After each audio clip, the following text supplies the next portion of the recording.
Tulikuwa na watoto wawili, lakini kwamba tulihitaji labda uzazi wa mtoto mmoja mmoja.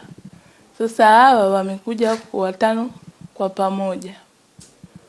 Kwa kazi iliyopo ni kwenye malezi. Hapo kidogo, kwa sababu kujipanga, unapokuwa unapanga mtu ratiba unasema anapanga kwa sababu kupokea mtoto mmoja.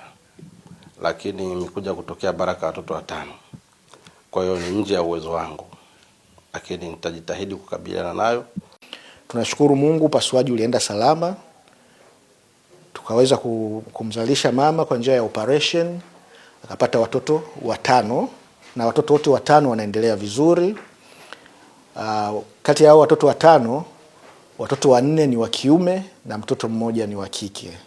Mpaka sasa hivi tunavyozungumza, leo ni siku ya pili baada ya upasuaji. Mama anaendelea vizuri, anatembea, anaenda kunyonyesha watoto wake.